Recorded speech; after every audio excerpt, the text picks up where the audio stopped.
Bon, j'ai mis ma veste de fourrine parce que je pense qu'il est temps de mettre à jour ma théorie sur Ayato Suo. Bon, déjà, on a eu pas mal de nouvelles informations. Suo a quitté définitivement les Windbreakers. En témoigne le fait qu'il est Dianirai qui partait et le fait qu'on ait eu une lettre des inscriptions. En écriture, on appelle ça un show don't tell. Montre, ne dis pas. Suo Dianirai qu'il part, l'action après, c'est la lettre de désinscription. Et on a surtout, les Windbreakers commencent à chercher par tous les moyens à le retrouver. Et quand je vous dis tous les moyens, dois-je vous rappeler quand même que Sakura, il a rappelé Endo. Yamato Endo, les gars. Est-ce qu'on est vraiment sûr de ça là? Parce que, ouais, Endo, c'est pas le plus tendre non plus, hein. Ouais, parce que rappeler la Yamato Endo et faire appel à toutes les unités amies des Windbreakers, c'est chelou. C'est vraiment chelou. Donc en vrai, pour moi, ça annonce un arc majeur. Également, je vais redire ce que j'ai dit dans la première vidéo, mais Suo est bel et bien un fils de quelqu'un d'important. C'est impossible qu'il parte seulement pour des raisons personnelles.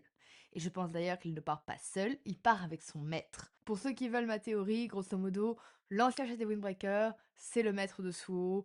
Voilà deux images qui s'affichent, honnêtement, vous pouvez comparer, pour moi c'est la même personne. Parce qu'en plus, on ne l'a pas montré son visage. Et quand on ne montre pas volontairement un visage dès la première fois où tu peux nous le montrer, c'est que c'est chelou. Pour moi, le maître et le...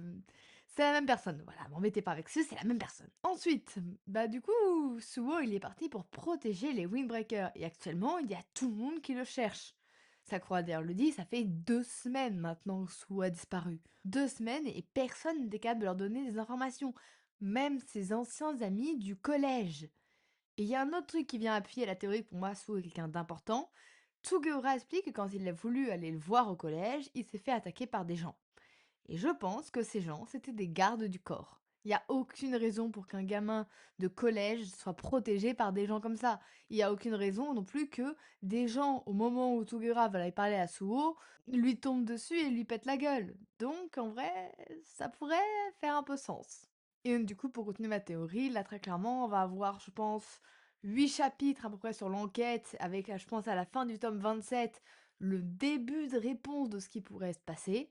Honnêtement, je vise à peu près, je suis à peu près là-dessus, moi. Et le départ des Windbreakers pour aller chercher Suo, mais au moment où ils vont arriver, le père va essayer de les en empêcher. Je pense que je vais faire une version longue pour pouvoir vraiment avoir le temps de tout expliquer pour ceux qui veulent. Je tourne le lundi 27 avril, donc le chapitre 214 n'est pas encore sorti. De mon côté, cette année au manga, je suis out.